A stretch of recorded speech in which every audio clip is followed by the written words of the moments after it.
اسماعیلی عقیدے میں یہ بات بھی شامل ہے کہ یہ جتنا زمانہ ہے جو آدم علیہ السلام سے چلا ہے، یہ زمانہ 7 ادوار پر مشتمل ہے۔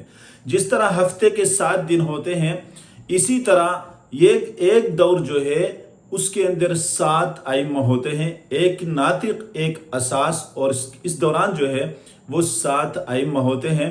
6 امام ان کے گزرنے کے بعد 7واں جو امام ہوتا ہے وہ اگلے نئے دور کا، پچھلے دور کو ختم کر کے نئے دور کا آغاز کرتا ہے۔ تو اسی طرح یہ جو وضاحت ہے یہ بتاتے ہیں کہ آدم علیہ السلام پہلا ناطق ہے، اور ان کے ساتھ شیس علیہ السلام جو ہے یہ کیا تھے؟ اساس تھے۔ اور ان کے بعد یہ جو سلسلہ چلا یہ نوح علیہ السلام تک چلا۔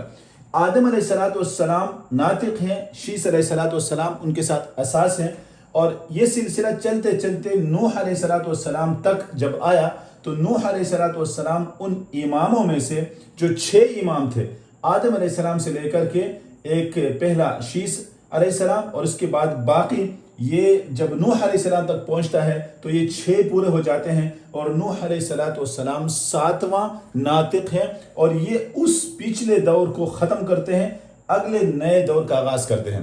اس ناطق کے ساتھ پھر ایک اساس ہونا ضروری ہے، وہ سام ہے ان کے بیٹے، اور اس کے بعد پھر 6 امام اور 7واں ابراہیم علیہ السلام امام بن جاتے ہیں۔ یعنی اس دوران بھی کیا ہے؟ 7 امام ہیں ان سمیت۔ تو 7واں جو امام ہے، 6 ہو کر پھر 7واں جو امام ہے، پھر وہ ابراہیم علیہ السلام ہوتے ہیں، ان کے ساتھ اسماعیل علیہ السلام اساس بھی ہیں اور پہلا امام بھی ہے۔ اور پھر یہ سلسلہ چلتے چلتے موسیٰ علیہ السلام تک جب پہنچتا ہے تو موسیٰ علیہ السلام ان اماموں میں سے 7واں امام ہے جو پچھلے زمانے کو ختم کرتے ہیں اور نئے دور کا آغاز کرتے ہیں۔ موسیٰ علیہ السلام کے ساتھ ہارون علیہ السلام جو ہے وہ ان کے اساس ہیں، موسیٰ علیہ السلام ناطق ہیں۔ یہ دور پھر اس طرح 7 اماموں پر گزرتا ہے۔ 7واں جو امام ہے وہ عیسیٰ علیہ السلام ہے، یہ پچھلے دور کو ختم کرتے ہیں، نئے دور کا آغاز کرتے ہیں۔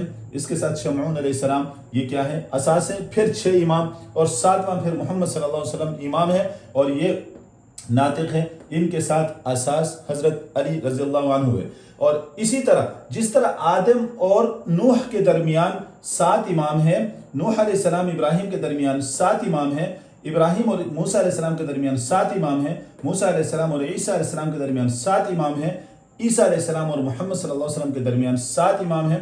تو محمد صلی اللہ علیہ وسلم سے لے کر کے یہ امام محمد جو ہے یہاں تک پھر 7 امام بن جاتے ہیں۔